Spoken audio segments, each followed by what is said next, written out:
Ladies and gentlemen, welcome to the debut episode of It Doesn't Matter What We Think. I am Miguel Minetti, your host, alongside my co-host here, Christopher Guzzo. Chris, how are you doing today? Hey, Miguel, how you doing? Happy Easter. Happy Easter to you too, my friend. This will be an exciting new podcast where the two of I will talk all things wrestling, including WWE, AEW, NXT, and maybe some other promotions that are out there. So, Chris, I'm excited to get this started. I hope you are as well. I know we spoke about doing this for a while now, and I'm happy we're able to kind of get the ball rolling with this. Yeah, man, I'm pretty pumped myself. Absolutely. So why don't we just dive right into it? Our first topic, before we get to WrestleMania though, Chris, I do want to spend a few moments in talking about the current state of affairs, right, when it comes to professional wrestling. Obviously, with everything that's going on in the world with COVID-19, we know for about the last month or so, all wrestling promotions have had no fans in the audience. So I wanted to just kick it off, Chris, and maybe get your take on how do you think that's been going so far across the board for WWE and AEW? As far as the first couple of weeks without fans, WWE, the production value was kind of weird. It showed in the Performance Center, empty seats. I'm glad they kind of followed suit the same way that AEW did with AEW Dynamite, where they showed just the Titantron and they got rid of showing the people to the left, the empty seats to the left and the empty seats to the right. So the production value on both shows is very different. There's a lot of cutaways. There's a lot of editing fast. So, one of the things that I was trying to look for, and because you can't hear anybody in the stands, obviously, is if you could hear the wrestlers telling each other the next move. Yeah, and before I get into that, I definitely agree with what you're saying. I think at first it felt a little bit awkward, especially when WWE was kind of having the camera position where you could see those chairs, right, with no fans on the left or right?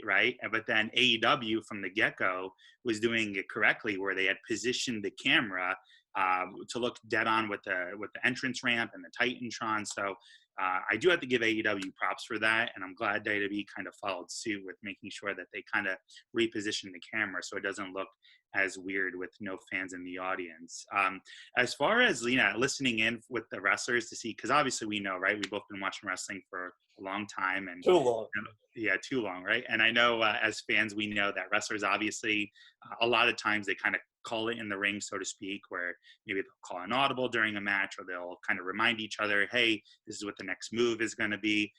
But yeah, as far as my take goes, I really haven't heard too much of it, and maybe you've heard differently, but I think it's interesting that they really haven't picked up, obviously in an empty arena, you still really can't hear a lot of the wrestlers calling out the move. So I wonder if it's one or two things, right? I wonder if it's one, they're doing less of that and maybe just memorizing a lot more, or two, they just do a really good job whispering to each other where we can't hear it. So what are your thoughts on that? I agree with you. I think because it is taped and pre-taped, they have the time to edit it. So every time you see it's going to go to somebody who's about to talk, the camera cuts away to a different angle. So, that's the advantage of not having it live. Although they're saying that this week that they're going to go back to being live. They're going to have a live Raw. I was interested in that. I was wondering why they would put their wrestlers in danger of doing these live events, of going there every week. Each time that they go to an event and they're around, 5 or more people, they are potentially being exposed to COVID-19. I looked into it a little bit, and I found out that Vince McMahon, wanted to have the live events because he has a contract with the USA Network that they're only allowed to have 3 pre-taped events per year, and that could go against him when they're redoing their contracts. Yeah, so I think you brought up a good point, right? So obviously, a lot of people, there's been a lot of criticism for both WWE and AEW for continuing to perform these either live or taped events with everything that's going on in the world. But I really wonder how much of it is due to the networks, right? Obviously, AEW being with TNT, WWE being with both the USA and Fox Network. I really want to, I'm kind of interested in seeing what portion of that is on the network saying, hey, Vince, hey, Tony Khan, we're paying you guys to put on episodic television 52 weeks a year, right? So, yeah, maybe there's a, one-off, and obviously their contracts were, in the language of those contracts, were given before everything that happened with COVID-19, but I wonder if the networks are saying, hey, we have to continue business as usual. And, in my personal opinion, I think that's what a lot of it has to do with, right? I think that Fox is saying, we've paid you, I think it was $1 billion to come over to bring Friday Night SmackDown to the Fox network, and to keep, USA saying, hey, we're continuing to pay you X amount of money to keep Raw and NXT on there. And obviously same thing with AEW, right? With TNT saying, we're paying you a lot of money. And I know they just signed a brand new extension with the contract. So in my opinion, I think the networks are kind of putting pressure on both companies to say, hey, we understand there's a lot going on, but unless you have something kind of tangible with, you have certain wrestlers getting sick or it's spreading like wildfire within your companies, we need to continue to put on some episodic television. So that's just my opinion. And, I'm kind of curious to see, do you think the same way with that as well? I think that some of it might be in Vince's head. Maybe he's like a little bit of paranoid, and he just wants to make sure like everything runs smoothly when time comes up to like renew their contracts. I think that the networks have to give them leeway, under these circumstances. It's the only sports or sports entertainment that is happening right now. XFL canceled, gone off the network. The NBA this season gone. There's nothing really live or taking place under these circumstances. So they definitely have to give them. Yeah, and I think you brought up a good point too, right? Because I think a part of it is obviously the ego, right? Both on to say, hey, there's nothing else on television. One, how can we capitalize off of it, right? By getting our ratings up, having more people watch, because there's really no competition on there. And number two, I can speak, and I'm sure you can too, on Vince obviously being kind of loving the fact, the first of its kind, right? After the events of September 11th happened, if you remember, 2 days later, SmackDown was the first live event in front of a mass gathering of its size, right? So I know for a fact, without even knowing him, that Vince wants to be able to say, well, the NBA is canceled, the NHL is canceled, MLB is postponed, the XFL is canceled, even now UFC is, taking a leave of absence, but WWE is the last man standing. So I'm sure that's what a lot of it has to do with. Big ego. Absolutely. But no, I appreciate your thoughts on that. I definitely want to now transition to WrestleMania 36, right? And obviously this coincides with what we were just discussing. Last week, WWE emanated from the Performance Center, the first time ever two-night event, WrestleMania 36, which was once originally scheduled to take place in Raymond James Stadium in Tampa, Florida, in front of 80,000, was then moved to the Performance Center behind closed doors with no fans in attendance. So let's kick it right off, Chris. What were your overall thoughts on WrestleMania 36? Before I get into that, I was always thinking the last two nights of WrestleMania, was there going to be this big pirate ship somewhere in that arena if it wasn't canceled? And I was just wondering, all these matches that took place backstage, if any of them involved jumping off that pirate ship. If it was the Kevin Owens match, if it was the Edge match, I felt like they could have gimmicked that big boat, and somebody should have jumped off of it. Right before we go into what I liked and what I disliked about WrestleMania, what I found confusing was the very beginning of WrestleMania. A lot of people loved the intro. It felt jarring to me. It kind of took me out of it from the beginning, as they kept like rewinding, and they had a Jack Sparrow. I thought it was Johnny Depp who was doing the voiceover for the intro of WrestleMania. So the first like 2 minutes of WrestleMania, when they kept going back and rewinding, I didn't really understand as a fan of like what they were trying to get at. But the last 2 minutes of that intro were epic and amazing, and it got me all jacked up. Having said that, I did miss having fireworks. I could have even done if they went in the parking lot and they shot a couple off, and they could have like mixed that into the intro. I missed that feeling of WrestleMania. I was there. I mean, you go to more events than I do. I was there last year at WrestleMania 35 when they did it. Right. in New Jersey, and that was one of the best experiences of my life. It was that beginning, and it gives you that adrenaline rush, and it's just one of those things that they had to do without it, unfortunately, this year because of the circumstances. Yeah, and I echo and agree with a lot of what you said on that. Obviously, like you mentioned, I've gone to my fair share of WrestleManias. I think I've gone to 8 out of the last 10, and I can tell you right off the bat, there is nothing like that energy inside of a football stadium with 70, 80,000 people, right? Yeah. And pomp and circumstance, obviously, of how they treat WrestleMania, being that it's their Super Bowl.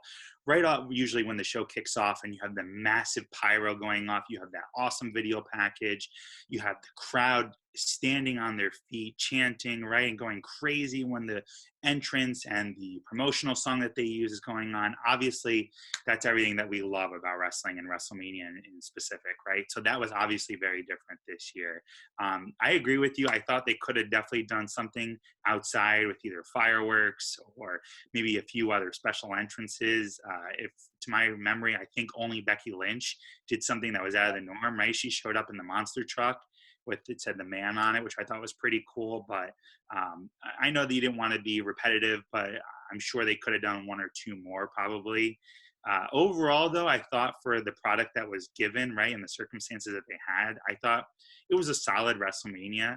Sure, obviously some of the matches suffered, and we'll talk about the specifics, but some of the matches suffered without having fans there. But I thought, given the circumstances they were in, and overall, I've definitely seen worse WrestleManias, and I think you probably agree with that too, right? And the fact that we've seen worse WrestleManias with crowds in front of a football stadium or a full production compared to this one kind of speaks volumes to show you like how much they focused on making sure they put the best product as possible in for this match. What was your opinion on Stephanie opening the show instead of Vince McMahon? Yeah, I thought that was interesting, right? Because obviously Stephanie is part of the McMahon family, but yeah, I thought it was cool, but I thought it would have been cooler if Vince introduced the show. Right. I thought maybe they should have done one person on one night and another on the other, right? Whether it's Vince on the first and Stephanie on the second, or Vince on the first and Hunter on the second. I thought it would have been cool. Or even Triple H and Stephanie, right? On both different nights. I thought that would have been something a little touch that could have made it even a little bit better.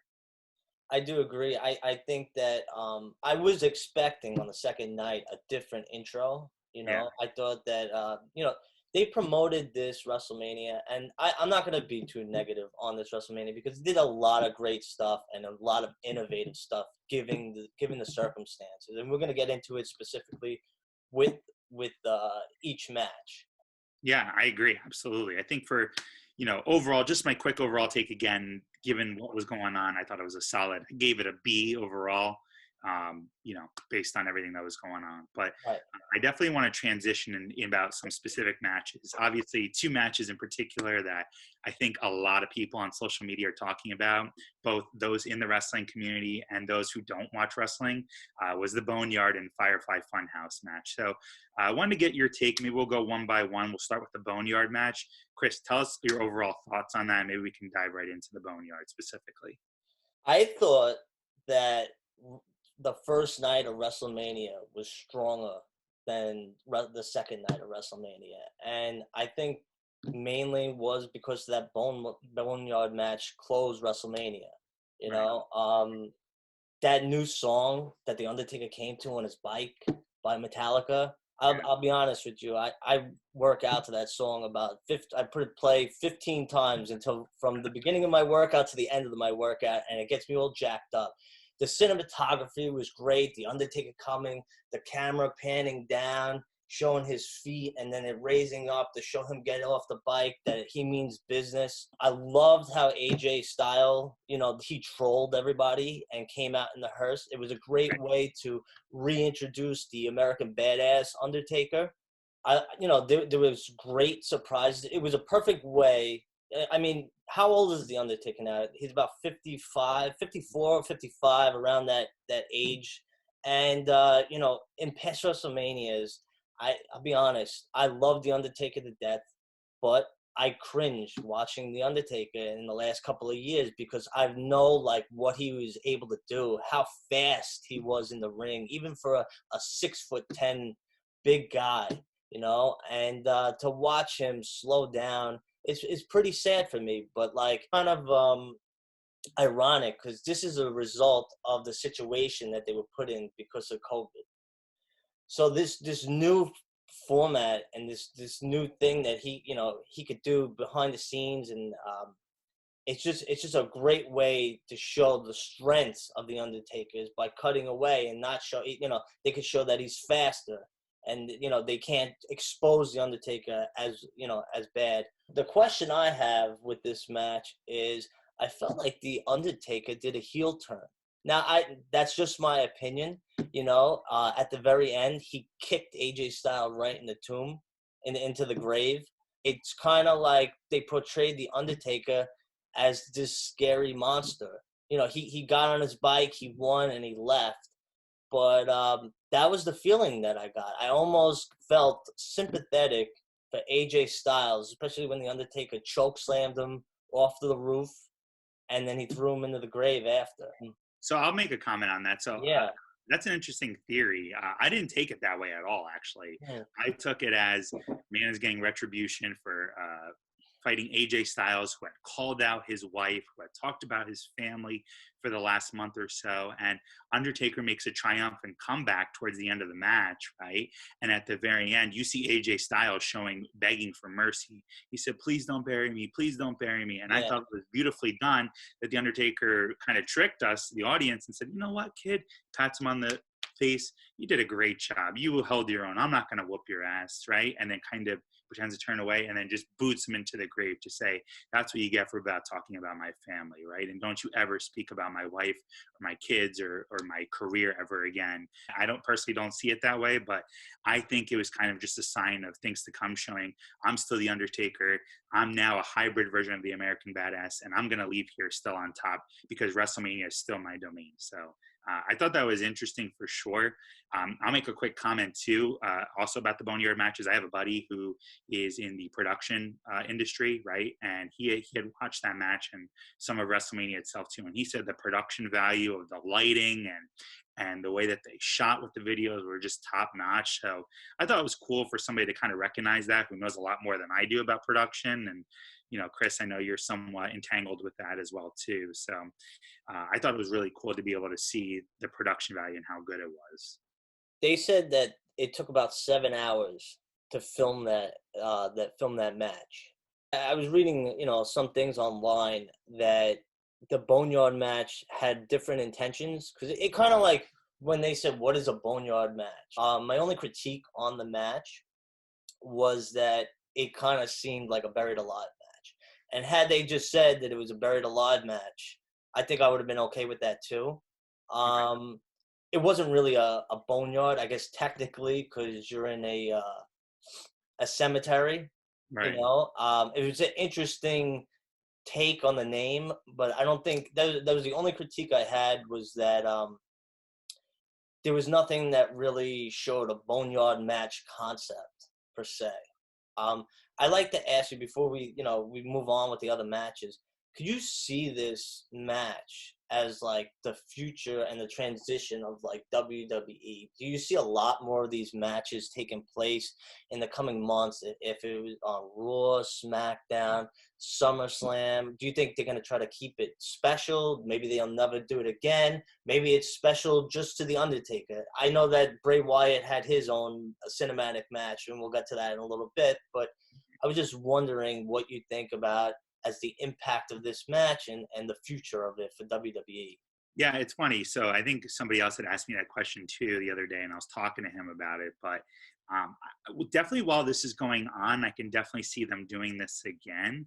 But my only concern is when it goes back to normal life, or somewhat normal life, right, with fans and shows in attendance. My only problem is going to be that I'm sure they want to continue catering to the audience that's also in the arena, right? Because if this was a traditional WrestleMania and that match took place, and let's say Undertaker is my favorite wrestler, right? And he is one of my favorites. He's not my favorite. But if I paid a lot of money to go to WrestleMania just to see that match on a big screen, which I could have watched at home too, personally, I would have felt a little upset, saying, "Hey, I paid a lot of money to be there, right? This is my favorite. I'm paying to see this specific person, but now you're going to tell me that this match is going to take place off-site at an off-site location. So I think that's the only concern is doing these matches again once the crowds are able to attend shows is how do we make sure that we don't upset the audience that's paying there, right? Because the gate, as they call it, the gated audience is what sells a lot of tickets, right? And what keeps a lot of the revenue streams going. So I think it's going to be pretty hard to do it once things kind of go back to normal. But sure, during this time where we're taping shows and we don't know what the future holds, right, for the wrestling world, I think they can certainly do a lot more of this. Absolutely. I think it gives The Undertaker a couple of more WrestleMania matches, to be honest with you. Yeah, for him specifically, it may not be a bad idea, right? I think they can kind of show his positives, his strengths, and kind of hide some of the weaknesses for sure. So I could definitely see them doing this again with him.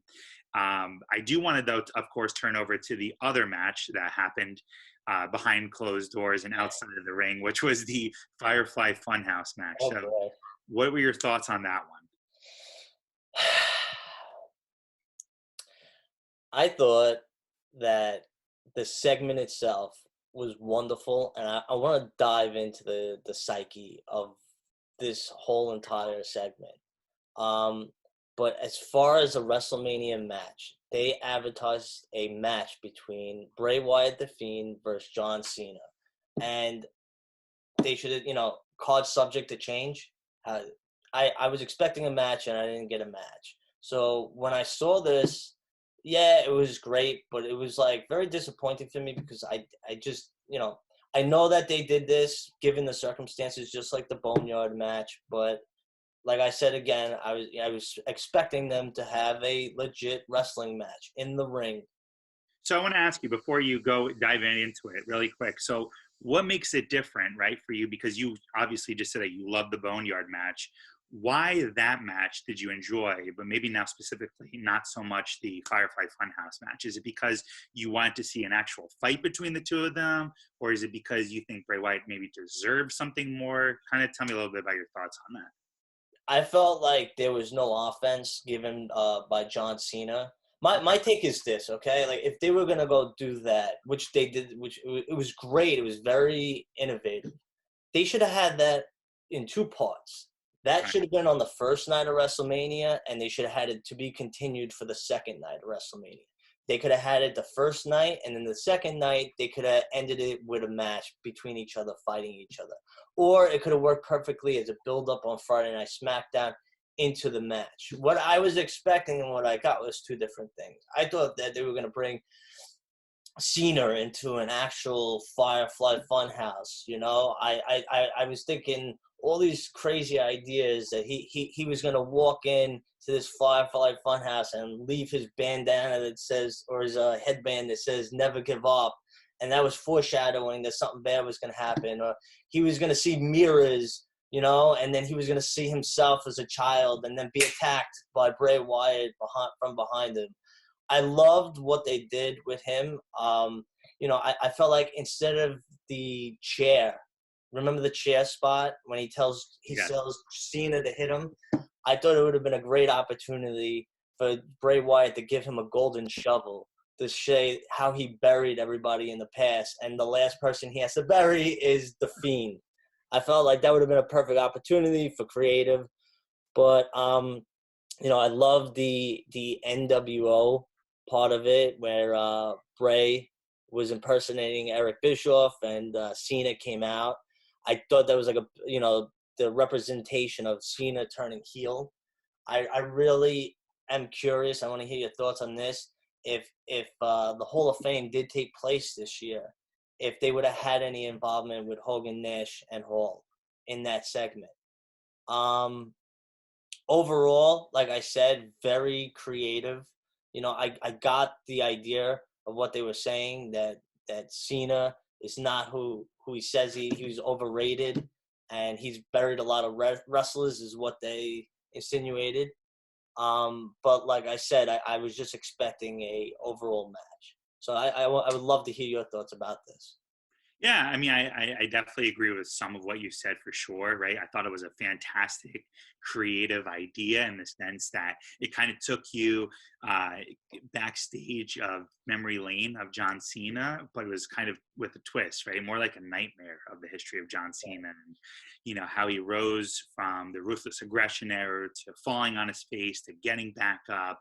And then I love the aspect of sprinkling in the NWO on there because the way I took it, and I'll get your opinion on this too, is I took it as it was kind of foreshadowing of things to come. And maybe this is just what I'm hoping for but I'm hoping the whole NWO angle, the reason that it took place is because down the road now, right, whenever we see John Cena next, he's going to come back a beaten and broken man to say that the Fiend Bray Wyatt, destroyed him. And now he's coming back as a heel to say, you know what? I've given my all to this audience.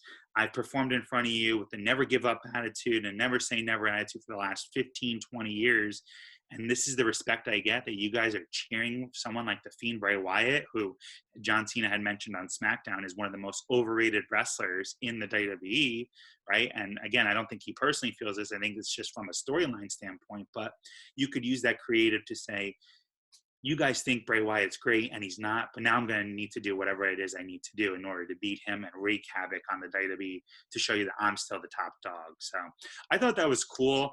As far as the NWO being involved, I don't know, because I really don't know if this match would have taken place the way it did if it was in front of Raymond James Stadium, right? So I think that they were supposed to have a traditional one-on-one match. Sure, there would have been some fireworks and hidden Easter eggs in there, but I think it was supposed to be obviously more of a traditional match for sure. I'm really curious why they took the belt off of Bray and put it onto Goldberg, and they made him look so weak last month in Saudi Arabia, but then so strong against Cena. Yeah, so we can transition to that because we'll kind of cover that right now with the whole championship matches. But as everyone probably that's a wrestling fan knows, Roman Reigns was obviously supposed to be in that match, right? And Yeah. obviously with his pre-existing health conditions, he had decided to pull out. I think it was about a week and a half before actual date of WrestleMania.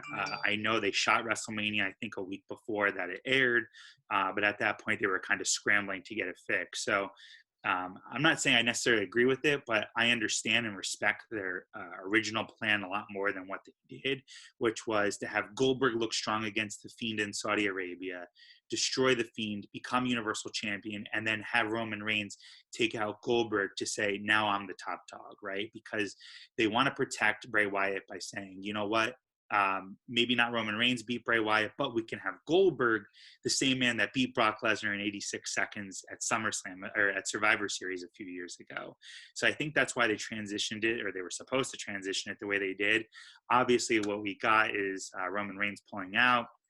With little to no mention, they kind of substituted Braun Strowman in there. And the part I don't agree most with is they kind of just went business as, according to the plan, with Braun Strowman destroying Goldberg. Personally, I didn't like that at all.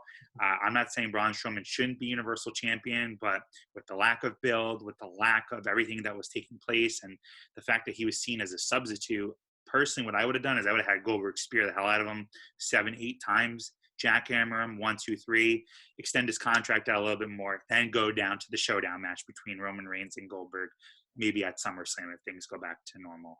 What are your thoughts on that? It's weird that they even would let Goldberg lose the championship belt. Wasn't he supposed to be in the Hall of Fame this year? No, he's already in the Hall of Oh, Fame. he is in the Hall of Fame. All right, Yeah. so then my mistake. So then it's not a. I think it's a happy accident that Braun Strowman became the champion, because I think there's so much potential for this new rivalry now between the Fiend and Braun Strowman. Based off of their past history, they could really take this to another level, and a lot of nostalgia with the Wyatt family, and he could get into his psyche as well, and continue with his gimmick. This Bray Wyatt character, a lot of people have said different opinions. My opinion on him was, I thought that gimmick was going to be done in 4 months. And I'm very happy that it's not. I'm glad. It's probably my favorite thing in WWE right now. I think having said that, I expected a match between John Cena, going back to John Cena versus Bray Wyatt. Now that they did this Firefly Funhouse and they did this Boneyard match, those are two perfect setups for SummerSlam. Two rematches. Have that if SummerSlam has an audience, now you get another match out of it. Out of the Undertaker versus AJ Styles, and now you have another match between John Cena and The Fiend. And you could have these actual matches in front of people, and like the WrestleMania would help with the build for SummerSlam. So if things go back to normal and there are fans at SummerSlam, they'd be two great opportunities for rematches because we technically didn't see them face to face in a ring, either of them. Sure, I agree, absolutely. What are your thoughts on the Edge versus Randy Orton last man standing match? It was some storytelling. I know a lot of people cringed because it was a 37-minute match. Some people were offended by one of the spots in the gym area because when he hung Edge, they said that it was very similar to the Chris Benoit incident. And last week, that episode, the 2-part episode on Vice, came out about Chris Benoit, and a lot of people saw that. And then the next week, this spot happened on WrestleMania. So some people were offended by it. I personally, I wasn't. I didn't connect both of them. Yeah, I think that this match was the one of the matches that did suffer from the circumstances of the virus, because this match needed to be in the ring between Randy Orton and Edge. I wanted to see Edge, make a comeback. It's tragic that this man, after all this time, makes this wonderful comeback. It was one of my hair on the back of my neck stood up when he came out for the Royal Rumble this year. right. I just, goosebumps, Yeah. right? And him and we could talk after about Drew McIntyre, but these two men really deserved to be in front of fans, and they did get robbed. And the Edge match was very long in the tooth,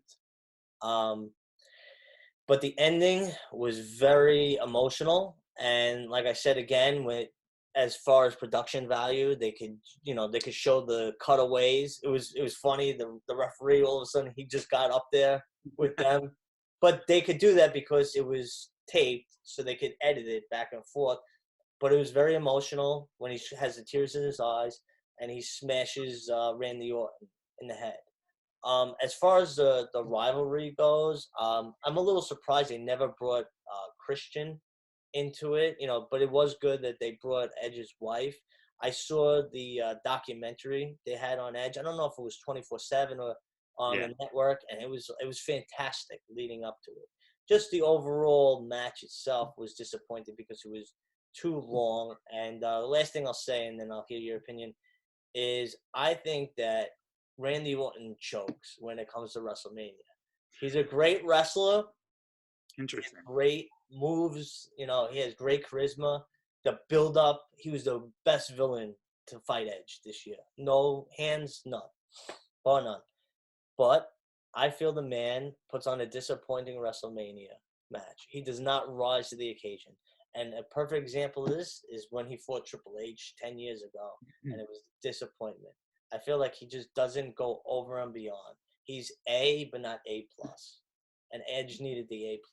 So I'll shut up. I'd like to hear your thoughts. It's all interesting points, though, honestly. As far as the match is concerned, Edge versus Randy Orton, right? This had, in my opinion, the best build to WrestleMania. It started the day after the Royal Rumble. It had that full 72-day build to it. Every week had been right there in the trenches between Randy Orton, Edge, Beth Phoenix, Edge's wife, right in there, to lead right up to one of the most highly anticipated matches. I echo your comment that, Edge has probably got to be, him and Drew McIntyre, probably the two most disappointed people out there, right? This was supposed to be Edge's big night. It was supposed to be Drew McIntyre's big night. Specifically for the match itself, I thought it was really, really well done. Right? I like the brawl aspect. You said 37 minutes. I think it clocked in at 42 minutes actually, which is a long time for a wrestling match. I think it's one of the longest WrestleMania matches in history, honestly. Second, bar none. Before the first one was the Iron Man match Iron Man, right? between Yeah. Michaels and Brett. Yeah. Was in Brett, which was an hour, right? It was actually an hour and 5 because when the sudden death. But I thought the match was a little long at 42 minutes. It probably could have shaved off 10 minutes to have been perfect if it went 32, including entrances, as opposed to 42. There's definitely a little bit of filler in between when they were going to different rooms. I thought the beginning was fantastic. I thought the end was fantastic. A lot of in the middle was great, but there was a couple pocket points that I'm sure they could have, looking back now, hindsight being 2020, maybe they could have gotten rid of. As far as the, was it the right call? Absolutely, right? Edge deserved to win that match. I like your interesting theory that people are saying that they were kind of turned off by the whole hanging from the noose. I didn't take that at all, actually. I didn't think about that at all during the match. And I had just seen the Chris Benoit documentary the week before as well, too. But I think it's interesting that she did say that. I thought the production was great, though, right? They went backstage. They were able to edit out parts. Imagine they didn't edit it out and it was a 52-minute match. I'm sure they shaved off 10 minutes of kind of dead air stuff that they didn't need to post in there. But the match itself, I thought was great, but definitely could have been better with 10 minutes less. And I'll also say it's one of those matches, I agree with you, that should have been in front of fans, because if you were in Raymond James Stadium, which is a massive football stadium, and you want to do the same exact type of last man standing match, now you can go ahead and you can walk around and beat each other up in the crowd, right? This could have been one of the matches to your theory about using the pirate ship that's there, which is so cool about that stadium. Could have gone backstage a little bit. It could have been beating each other up on the field itself. It could have been beating each other up on the entrance ramp. I mean, there could have been so many more things that could have been done with an audience there. So if there was one match that suffered without an audience being there, I would say probably Drew McIntyre's and Lesnar's is number one, but this was 1A because you wanted to hear that reaction for Edge. I want to transition really quick too while we're on the subject and talk about Brock versus Drew, right? Maybe we won't spend too much time on it. It was only a squash match. It was I think 4.5 minutes long. Lesnar came out of the gate strong by hitting a couple suplexes. I think he hit 2 F5s on Drew McIntyre. McIntyre does a quick comeback, does 4 Claymore kicks to win the match. What were your thoughts on this? Because I can tell you right now, I knew Drew was going to win. I had a feeling, but the most disappointed man in that whole day must have been Drew McIntyre. I think it was a satisfying match between them two. I don't think it should have closed the show at a 4-minute match. I know that WrestleMania was taped and there was no fans, but I felt like there needed to be maybe 10-minute match or 12-minute match. And again, I would have closed the show with the Boneyard match. That should have been the main event this year, especially because they had time. Everything was taped, and they had time to actually see what matches were the best. Right. I think that moment, I agree with them for putting it on last, only because that moment of him holding up the belt, he won the Royal Rumble. He deserved it. But, it was just very sad that this guy, worked very hard. You got to see where he came from. It was an embarrassment, right? He was on 3-man band, right?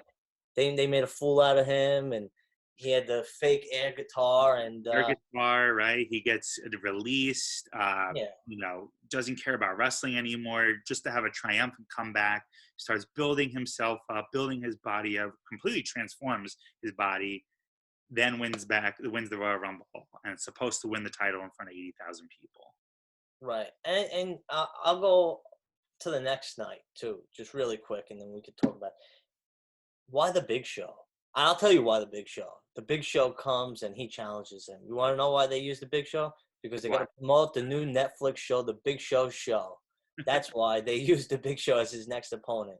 And I think he deserves, honestly, much bigger, better than that. Even if it's Seth Rollins or I feel like the one match, just real quick, the one match that I did not want to watch was Kevin Owens versus Seth Rollins, and it ended up being the biggest surprise to me. And I felt like both characters were elevated in that match, and they were more. was perfect, that match. And like, it shows how much of a scummy Seth Rollins is, that he gets disqualified to show that, like, okay, Kevin Owens, you want to win the match, you want to win your WrestleMania match, and he walks away losing, knowing that he couldn't pin him. And then to show that Kevin Owens actually beats him, both of them came out better and stronger in that match, and either one of them is a perfect potential opponent the next night on Raw for Drew McIntyre. I don't know why they didn't go in that direction. Well, I know why they didn't. I just told you about the Netflix show, but I wish that they did, because he does, like I said, on WrestleMania and on Monday Night Raw, this guy is being deprived. He deserved better for WrestleMania. He needed the fireworks, the cheer. They, maybe they could have took 100 fans that were FaceTiming live, and they could have put it in or added it in, something. He deserved more. Sure. Yeah, I agree with you on what you're saying, for sure, about Drew McIntyre. I think he deserved the pomp and circumstance with hoisting that title up, the fireworks going in the background, right? The last match of the night, the major fireworks, and Michael Cole signing off saying, "This has been WrestleMania, a miracle for Drew McIntyre," right? A triumphant underdog story. Unfortunately, we didn't get that. And I think Drew McIntyre definitely was the guy that probably deserved it more than anyone else that night, and probably the one that was most disappointed. As far as the Big Show goes, I don't know about you, but I'm not saying Big Show is the best opponent, but I think Big Show has enough credibility that when I was watching Raw the next night, I was actually nervous for a section that they were going to pull a bait and switch on us, that the Big Show was going to end up being the WWE World Heavyweight Champion, and for the same reason, because of promoting that new show, the Big Show on Netflix, right? Could you imagine that they shocked the audience, nobody knew, they end Monday Night Raw with that taped after WrestleMania of the Big Show being the world champion in 2020? I think that speaks volumes about the Big Show, right? I think it shows that, and I don't know if you were ever, for a second even thought he was going to win. But in my mind, I'm sitting here right on this couch where I am right now saying, oh my God, are they really going to have the Big Show as WWE champion in 2020? It made me super nervous for just a moment or two. And then about the Seth Rollins-Kevin Owens match, that was my favorite match of the night, besides the Boneyard, besides the production, right? My straight up one-on-one match, straight up in-ring wrestling match. I thought KO and Seth Rollins put on a performance. I thought the antics of them talking to each other, talking smack to each other during the show, right, during their match, with Seth Rollins calling him a fat piece of crap, and Kevin Owens saying, jarring at Seth Rollins. I thought that match was really, really well done, up right into the point where Kevin Owens jumped right off the WrestleMania sign onto the table there, which I thought was also pretty cool. Another pirate ship moment. What? Another pirate ship moment. Right? Moment. Yeah. If anyone was going to jump off that pirate ship, I think it was going to be. I want to transition to a couple more topics outside of WrestleMania, but I do want to ask you really quick. What was the match that you think was the biggest disappointment of the night? The one that you were looking most forward to and it didn't deliver, in your opinion? You're going to hate me for saying it, but I think I would say the Bray Wyatt versus John Cena match, only because I was expecting a match. Okay. And the Goldberg match. I just felt like, as a fan, and I love nostalgia. I'm all about the Attitude Era and old WCW and NWO and all that stuff. I personally felt like, okay, I'm getting tired of this guy. Who is this guy to come in here, do his spears, do his little shtick, and then he just gets beaten with no promotion? You know what I mean? They did the quick announcement that Roman Reigns dropped out and Braun Strowman is in, and he won with no build-up. I thought that was the laziest match, in my opinion. You know what mine was too, and I agree with everything you're saying for sure, but I didn't have high hopes for Braun versus Goldberg, so I wasn't disappointed. A match we haven't talked about, and I would say to me is the biggest disappointment of the two-night event, was Becky versus Shayna Baszler. I was more than so looking forward to that match. I think Shayna Baszler had come out of the gate swinging, winning the Elimination Chamber, knocking out 5 girls. And I'm not saying they put on a bad match, but I expected so much more from that match. And I just don't think they delivered to the expectations that a lot of fans were looking forward to. Why do you think they didn't make her go over? Both girls from NXT, right? What's the other girl's name? Rhea Ripley. Rhea Ripley, right? So, like, Go. I want your answer on that. I want if you could answer two questions. It's her and like I did not understand how Charlotte Flair could win the Royal Rumble and then go challenge the NXT champion because it story wise it made no sense. She said that she was tired that she had the woman's belt from Raw from SmackDown. Well, guess what? She had the NXT belt too twice. So what was the incentive? And then they put her over. I could tell you why Charlotte won easily is because the Charlotte one's easy, right? They put her over because they want her to be the face of Wednesday night, right? To Right. Yeah. check the ratings against AEW. I mean, that one was just plain as day. Charlotte's probably the most over woman in the women's division. She has the credibility being a Flair. I think very simply, they wanted her to be the winner of that match so that way she could lead the charge against Wednesday night and Dynamite against the Dynamite ratings. Lazy storytelling. That's just my opinion. I agree. I thought the match was awesome, but I think Rhea Yeah. should have won for sure. But yeah, with Shayna Baszler, why did Becky Lynch win? Is I think they have a lot of stock in Becky Lynch. I think Vince really sees her as a true star. I definitely do too. I think Shayna Baszler could have won though.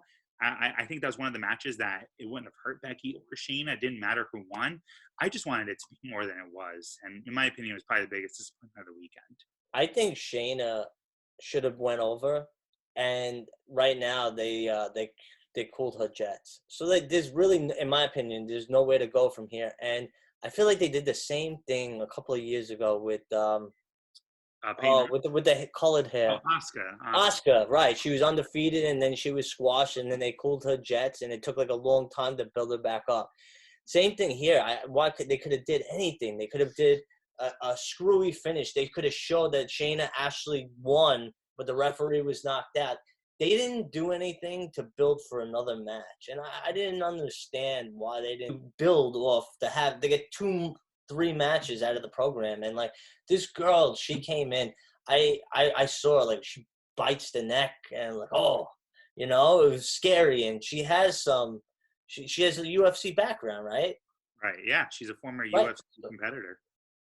So, I think so too. Exactly. That's exactly why I think it was the biggest disappointment of the night. I do want to transition though and talk about something that has something to do with Shayna Baszler, and that's one of her best friends, which is Ronda Rousey. I knew you were going to say that. Yeah. Yeah. So on social media, actually, as of I think yesterday or the day before it just started, Ronda Rousey put out a few comments about calling wrestling fake fighting, and even though she appreciates the art, she thinks it's disrespect when you try to pretend that it's real compared to the real fighting, which obviously she's saying is the UFC and MMA as a sport.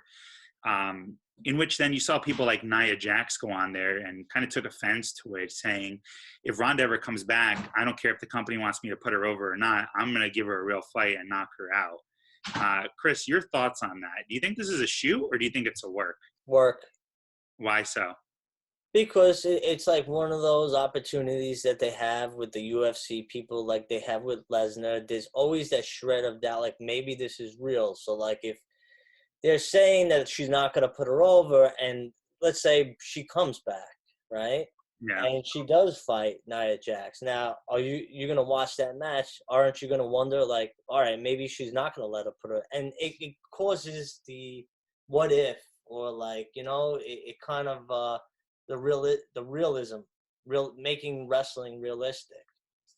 It's kind of, what it reminds me of, if it was like sometimes in the 90s when Vince Russo he ran WCW, and he was making them say it's not in the script to try to make it like look real. Right. The same thing here. I mean, this is done with much more taste, and it's stronger. But like, there's always that shred of doubt or that this may be real, and that's why Brock Lesnar has been on top for the last 6 years, 7 years, is because even though he's in the ring, you believe that this guy is crazy, and maybe he will fling the guy, and he's an animal. Right. And I feel like they're trying to do the same thing. Yeah, I agree. At first I thought it was real for sure, and then last night I kind of was thinking about it, and I was talking to a friend of mine who said now I 100% think it's a work. And what if they did? This is what he asked me. What if they did the 4 horsewomen of NXT, right? Which is Charlotte, Becky, Sasha, Bailey, versus the 4 horsewomen of MMA, right? Which is Ronda, Shayna, Maria Schaefer, and Jessamine Duke, right? And all four of those girls are in NXT, or Ronda Rousey, who's right now on her hiatus, on her sabbatical. But that could be a SummerSlam showdown, right? Which maybe they somehow incorporate Nia Jax in there as the bodyguard. Maybe Nia Jax is in the match somehow. But the more I think about it, I think this is an absolute fantastic gold opportunity to have Ronda Rousey make her way back into the wrestling ring, right? Make her way back into the storyline. And just like you mentioned before, wrestling is at its best when there's a sense of realism I uh I think the best bang for their buck, if she was to come back, is to fight Becky Lynch, and to say that she is not the real champion, and she should kick her butt, kick her ass, and that would be a good SummerSlam match. Is Becky versus Ronda Rousey? That was the one I wanted to see last year, and I feel like that still is the big money maker. Is Ronda versus Becky? there. Yeah, Um, absolutely. one more point I want to make is we're talking about like sense of realism, right? So like, you gotta like think: are the fans divided today?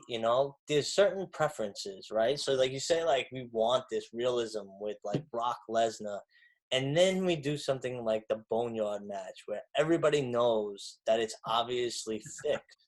Right. So what's your opinion as a wrestling fan? Do you think that wrestling should go more one way, of like fake? We know it's fake, and we're gonna try to entertain you.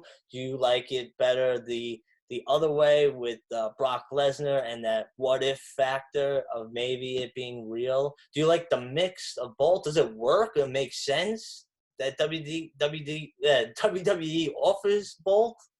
I mean, what are your thoughts?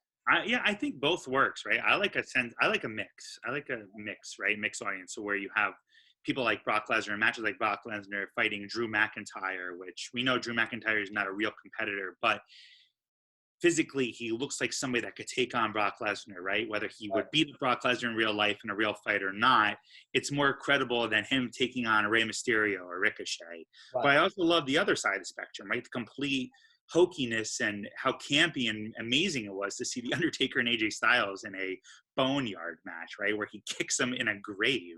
I like a sense of both. At the end of the day, as a huge wrestling fan, and this goes for any wrestling, I just want to be entertained, right? I think wrestling is at its best when you sprinkle a sense of realism in there, when the storylines progress nicely and you have people in there that are committed and passionate about what they do.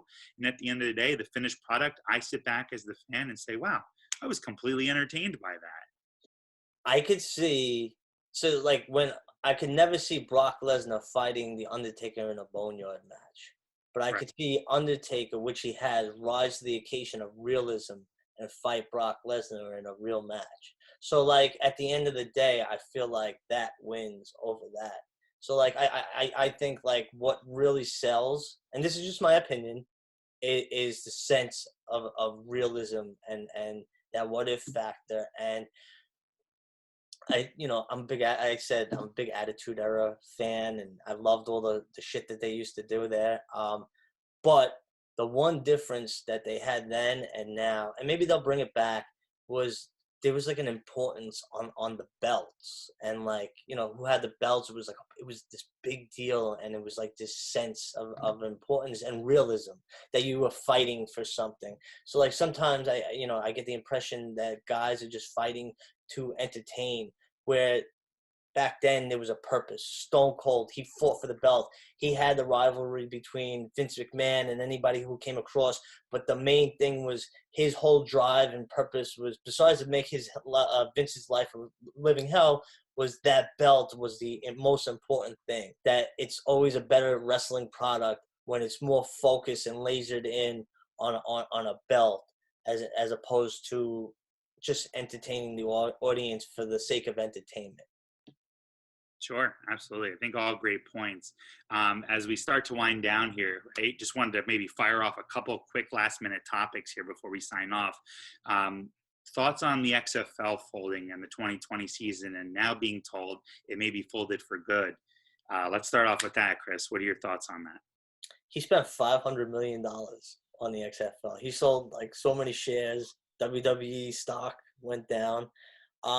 Stubborn stubborn guy who wanted he can't fail. Listen, this XFL, I enjoyed this one. Me You too. know, I enjoyed it. It wasn't gimmicky like the original one. This was just basically an alternative to postseason NFL. You know, I enjoyed it. There were a couple of cool new rules that they had. You know, what were the rules that there was like a 1 point conversion, a 2 point conversion, 3 point conversion. Yeah. And it was interesting. They were averaging about 20,000 fans in attendance every game, and I felt like had this not come, and they would have had another season, but it's just one of those things that it's just not meant to be, and Vince has to just cut his losses, and I think he did the best. Yeah, real quickly, I'll say almost the exact same thing as you, right? This time it wasn't his fault. There's just extenuating circumstances that caused it to, unfortunately, financially be another failure, another disaster for him. But I think the most important part is cutting his losses while he still can. He doesn't want to bleed more money into this product that he knows, well, we already had to cancel the 2020 season. We only showed maybe 4 or 5 games, right? Maybe a full month's worth of games. But do I wait another year to see if this takes off again, or am I really kind of throwing more money down the tube by, not pulling the plug immediately? So I think they made the right move, and I'm sure he's kicking himself by the amount of money that he wasted Right. 2 times now on this failed experiment known as the XFL. In 2 weeks' time, they just announced on SmackDown, Triple H will be celebrating his 25th anniversary. So I'll certainly give my thoughts on that. Triple H, for those of you who don't know, is my favorite wrestler of all time. I'm excited to see that it's already his 25th year in the WWE. I'm looking forward to that show immensely. I'll definitely be tuning in Friday night in 2 weeks from now to see what goes on. I hope they bring back a couple of legends to kind of honor his legacy, right? Batista, Ric Flair, Randy Orton, obviously, Shawn Michaels, right? Yeah. The guys in DX, the guys in Evolution. And what I'm really hoping is this kind of kickstarts the feud to another match for him, hopefully at SummerSlam. So, Chris, your thoughts on it real quick? Do you think this maybe could lead to a match for him at SummerSlam or Survivor Series? Yeah, I always enjoy Triple H fighting. It was a little sad that he wasn't able to wrestle this year. WrestleMania 36. I'm always expecting every WrestleMania that he has an opponent and he has an awesome entrance. And unfortunately, wasn't able to see either. Maybe he wasn't in shape. Maybe he was overwhelmed by the amount of work that Vince gave him. But I think, if they're going to have him in a match, I definitely think that this is an opportunity to catapult somebody else, maybe in his own NXT, somebody to fight him at the next pay-per-view, have some kind of feud to bring another, superstar up to his level. So, I'm all for it. I'm excited. I love those kind of things when the old guys come back. I'll never get enough, except for when Goldberg fights next year again for the title. Then I had enough. But other than that, I love it. Yeah, I think that's great. I'm looking forward to it. I'll be watching in 2 weeks, and anytime Triple H is on the screen, I enjoy it immensely. So the last topic I want to discuss real quick before we sign off is we didn't really spend much time talking about AEW, but just a kind of quick update on AEW and the current state of what they're doing over there. What do you think is working best for AEW, Chris? What do you enjoy the most about that product? I think Chris Jericho is God. Probably I wasn't a big fan of Jericho coming up, but this last year, I was, but not like super. I think he's the best wrestler ever, like in the last 10 years. His promos are bar none. He's entertaining.